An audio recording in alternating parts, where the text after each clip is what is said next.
अभय दुबे जी, ये तस्वीरें हम दिखा रहे हैं, सरकार का ये पक्ष है। ज्यादातर मंत्री यही कह रहे हैं कि विपक्ष ने उकसाया है, अफवाहें फैलाई जा रही हैं, इसलिए ये सब कुछ हो रहा है। 21 से उम्र बढ़ाकर 23 साल भी कर दी गई है। जो 2 साल का कोविड की वजह से लॉस हुआ था, उसको भी मेकअप करने की कोशिश की गई है। बावजूद इसके आज देश भर में इस तरह की हिंसा। दुबे साहब। हाँ अंजना जी, मुझे याद आ रहा है 4 महीने पहले का वो अंजना ओम कश्यप जी का शो, जिसमें सारे मंत्री, सारे सेना के पूर्व और वर्तमान अधिकारी कह रहे थे कि हम उस प्रदीप मेहरा को तत्पर और तैयार है सेना में नौकरी देने के लिए। कौन है प्रदीप मेहरा? वो जो सेक्टर 16 से रात को 10 किलोमीटर तक दौड़कर घर जाता था।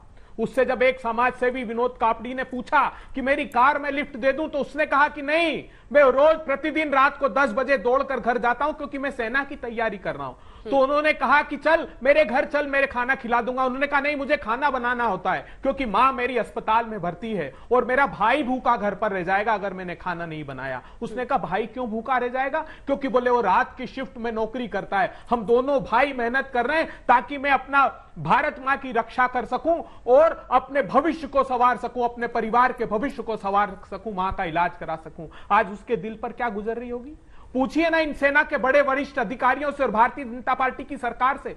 2020 में कंबाइंड डिफेंस सर्विसेज के लिए एक सर्कुलर निकाला था कि नहीं? टूर ऑफ ड्यूटी 3 साल की, क्यों ऑफिसर्स के लिए ड्रॉप कर दिया? और आज मैं पूछना चाहता हूं देश की सरकार से, आपने कहा कि हमने 19-20 के बाद सारी रिक्रूटमेंट रैलियां प्रतिबंधित कर दी। नहीं, सरकार जवाब देती फरवरी 2022 में लोकसभा में कि 20-21 अप्रैल से मार्च तक 97 रैली प्लान की, जिसमें से 47 कंडक्ट की। उसके बाद 4 रैलियां और कंडक्ट की। क्या हुआ उनका परिणाम? देश जानना चाहता है आज। मुझे बताइए ना आप, सरकार ने एक ये बात मेरे प्रश्न के जवाब में दी कि 97,000 आर्मी में, 11,116 वैकेंट पोजीशन है नेवी में और 4,850 इंडियन एयरफोर्स में एयरमैन की, सेलर्स की, जूनियर कमीशन ऑफिसर्स की। तो आप इनकी भर्ती के लिए और क्या करना चाहते हैं उनके साथ? उनके भविष्य को आग में झोंक देना चाहते हैं। ये बड़ी बड़ी बातें करते थे। देखिए आप इनके 3 झूठ और बेनकाब करता हूं। ये क्या कहते थे कि हमने आत्मनिर्भर भारत का निर्माण कर दिया, अब हम जो सेना के संसाधन है वो हिंदुस्तान में। दुबे साहब, आपको एक सेकंड टोक रही हूं सर, मैं वापस आकर आपको अपनी बात पूरी करने दूंगी, लेकिन सीधे चलते हैं। इस वक्त जनरल रिटायर्ड जे सिंह साहब, पूर्व सेना प्रमुख, हमारे साथ आज तक पर जुड़ रहे हैं। सिंह साहब, बहुत स्वागत है आपका आज तक पर। छात्रों में सर बहुत नाराजगी है इस बात को लेकर कि एक स्कीम लेकर भी आए तो सिर्फ 4 साल के लिए क्यों?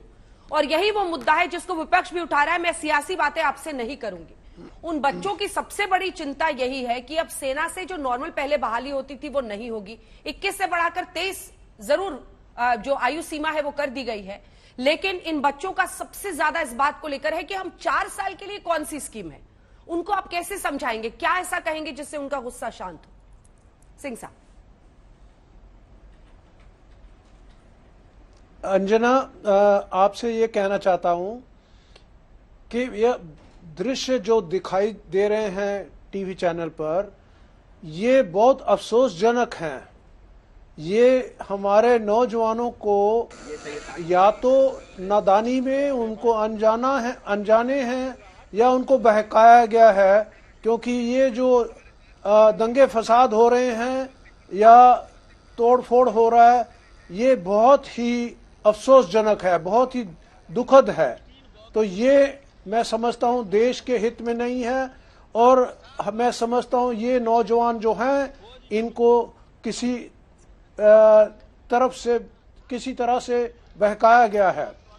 तो आपसे ये कहना चाहता हूं कि ये जो 4 साल का अग्निपथ है और अग्निवीर बनेंगे, इसको सोच समझ के एक स्कीम को इम्प्लीमेंट किया गया है, लेकिन इसमें काफी गुंजाइश है कि इसमें इम्प्रूवमेंट्स कर सकते हैं और उसके लिए गवर्नमेंट ने रक्षा मंत्री और सर्विस चीफ्स को परमिशन दिया है कि आप सुझाव दें ताकि इसको हम और अच्छा कर सके, आकर्षक कर सके।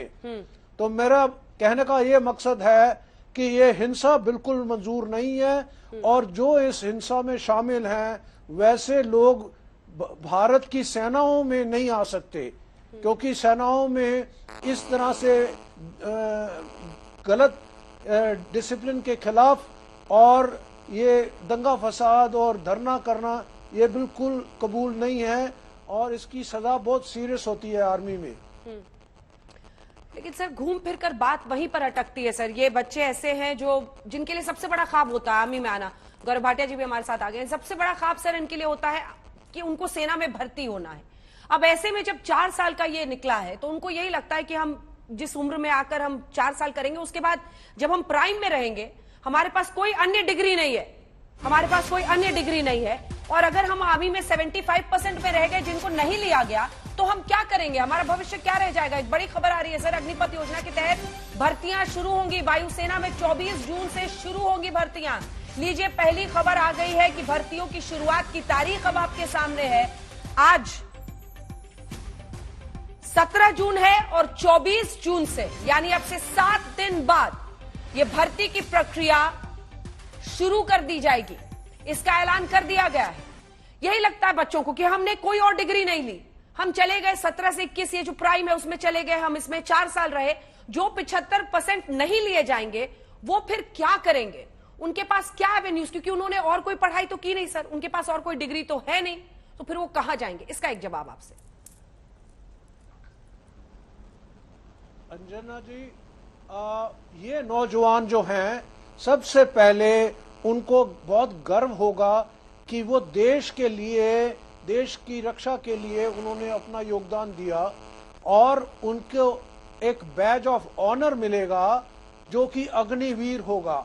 अब उनके लिए जो गवर्नमेंट ने सहूलियत देनी है उसके बारे में चर्चा हो रही है और गृह मंत्री ने कहा है कि इनको lateral entry into paramilitary forces, central arm police forces, उन सब में इनको प्रेफरेंस दिया जाएगा, प्रायोरिटी दी जाएगी। मैं समझता हूं अगर इसका आश्वासन लिखित में दे दें तो उससे बहुत अच्छा असर होगा नौजवानों के मनों में, क्योंकि उनके मन में शंका जरूर है कि आगे क्या होगा।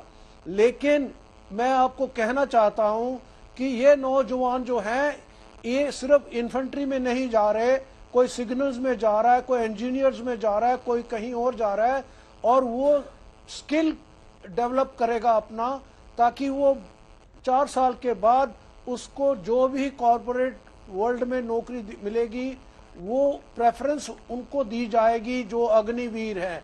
क्योंकि सब कॉरपोरेट इंडस्ट्रियलिस्ट, बड़े बड़े उद्योगपति ये चाहते हैं कि हमारे ऑर्गेनाइजेशन में, इनके ऑर्गेनाइजेशन में जी ऐसे नौजवान आए जो स्किल्ड भी हैं, जो डिसिप्लिन्ड हैं, हार्ड वर्किंग हैं, वफादार हैं। तो मैं समझता हूं इनको प्रेफरेंस जरूर मिलेगी और उसके बारे में भी गवर्नमेंट कदम उठा रही है कि हम उद्योगपतियों को अपील करें कि वो इनको इस तरह से प्रेफरेंस दें। जी तीसरी बात, जी जितने भी पब्लिक सेक्टर अंडरटेकिंग्स हैं और गवर्नमेंट की एजेंसीज जैसे रेलवे, पोस्ट एंड टेलीग्राफ, ऐसे इत्यादि सब जगह पे इन अग्निवीरों को आगे प्रेफरेंस दिया जाएगा ताकि ये सड़क पे ना रह जाएं। तो ये जो चीज है, ये नौजवान ये अनजाने में जो कुछ कार्रवाई कर रहे हैं, हाँ। इनको समझाने की जरूरत है और उसका काम जो है गवर्नमेंट का और स्टेट गवर्नमेंट का और बाकी प्रशासन का है और उनके चुने हुए प्रतिनिधि जो विधायक हैं उनका काम है कि लोगों को समझाना। लेकिन ये दंगा फसाद करना या तोड़फोड़ करना ये देश के हित में नहीं है, उनके खुद प्रति उनके हित में नहीं है।